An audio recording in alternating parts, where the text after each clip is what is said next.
উত্তরপাড়া শহরের ফুটপাত দখল মুক্ত করতে জেসিবির সাহায্য নিল প্রশাসন।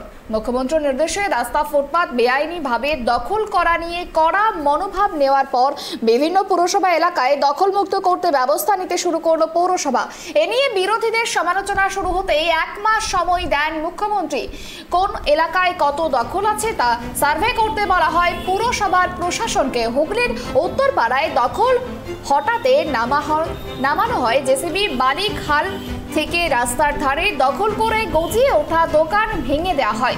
উত্তরপাড়া পুর প্রধান দিলীপ যাদব জানিয়েছেন 23 নম্বর ওয়ার্ডেরই এই অভিযান চলবে। এদিন বালিখাল সংলগ্ন এলাকায় জিটি রোডের পাশে দখল মুক্ত করা হয়। উত্তরপাড়া স্টেট জেনারেল হাসপাতালের সামনেও পরিষ্কার করা হয়।